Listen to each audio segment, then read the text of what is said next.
शुरुआत करूं, मैं समझ नहीं पा रहा हूं, बहुत ही असमंजस की स्थिति में।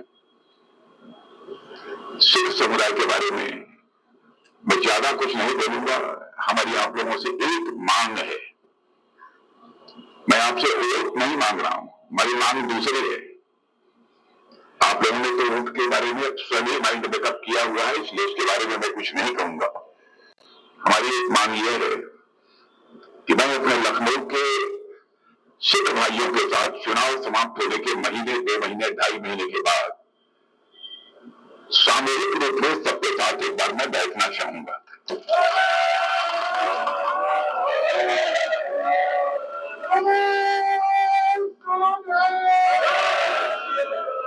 और इसलिए मैं बैठना चाहूंगा कि मैं जानता हूं कि सिख समाज में भी बहुत सारे लोगों को इस बात की जानकारी नहीं है कि भारत की यूनिटी और इंटीग्रिटी, एकता और अखंडता को कायम रखने में और भारत का मस्तक सारी दुनिया में ऊंचा करने में आपका कितना बड़ा कंट्रीब्यूशन है, आप में भी सबको शायद जानकारी नहीं होगी। हमारे बहुत पुराने लोग होंगे, उनको इस चीज की जानकारी होगी, लेकिन मैं जानता हूं कि नए बच्चों को जितनी जानकारी होनी चाहिए वो नहीं है। अभी आज के 7, 8, 9, 10 महीने पहले ही हमारे लखनऊ के डीआरडीओ भवन के अंदर ही हमारे जो इस समय भारत के शहरी विकास मंत्री हैं, आप अच्छी तरह जानते हैं उनको, और साथ ही साथ हमारे पंजाब के कुछ ऐसे बहन भाई थे, इन लोगों ने सारे देश भर के इंटेलेक्चुअल्स का एक कार्यक्रम आयोजित किया था। उसमें मैंने 100 सिख समाज के बच्चों को मैंने सम्मानित भी किया था। उनके सामने मैंने रखी थी, यदि कहीं यूट्यूब पर आप सबको उपलब्ध हो, जो बातें मैंने रखी थी स्वाभाविक रूप से उसकी आपको जानकारी होगी, लेकिन उससे भी आगे बढ़कर कुछ बातें मैं आप लोगों के सामने में रखना चाहूंगा। और यह बात मैं इसलिए कह रहा हूं कि मैं जानता हूं कि समाज को जो तोड़ने वाली ताकतें हैं, वो बराबर कहीं न कहीं से हर समाज के अंदर नफरत के बीज पैदा करने की वो कोशिश करती हैं, कुछ न कुछ ऐसी चीजें निकालती हैं ताकि एक दूसरे से लोग दूर होते चले जाएं। इस देश की एकता और अखंडता की ये बात नहीं मैं कर रहा हूं, इस देश के कल्चर को, इस देश की संस्कृति को बचाने में जो आपका कंट्रीब्यूशन है वह देश कभी भूल नहीं सकता।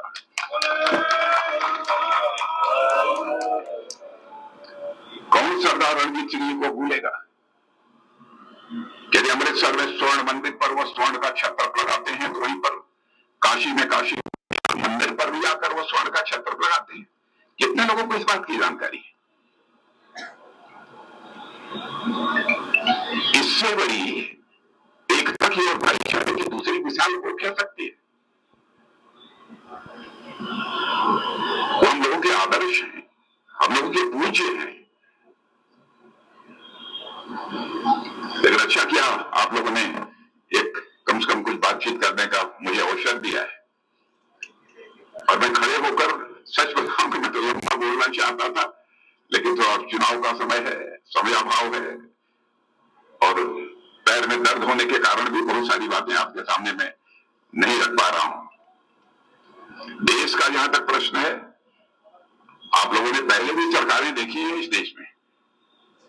मैं यह नहीं कहना चाहता हूं कि पंडित जवाहरलाल नेहरू हो, श्रीमती इंदिरा गांधी हो, हमारे राजीव गांधी जी हो, डॉक्टर मनमोहन सिंह जी हो, लाल बहादुर शास्त्री जी हो, जितने भी हमारे प्रधानमंत्री देवराज जितने भी रहे हों, मैं यदि कभी नहीं कहता हूं कि इन लोगों ने देश के लिए कुछ नहीं किया।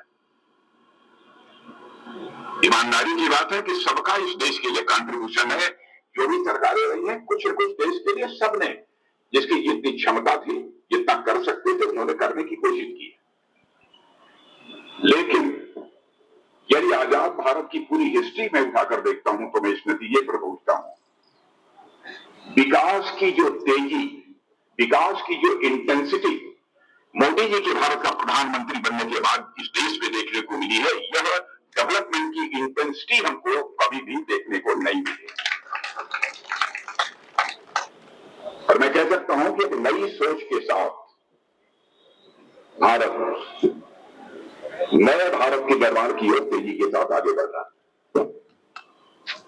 और आज इसे मैं ही स्वीकार नहीं कर रहा हूं। चुनाव का समय इसलिए आपके सामने ये बात नहीं कर रहा हूं। अभी हाल में ही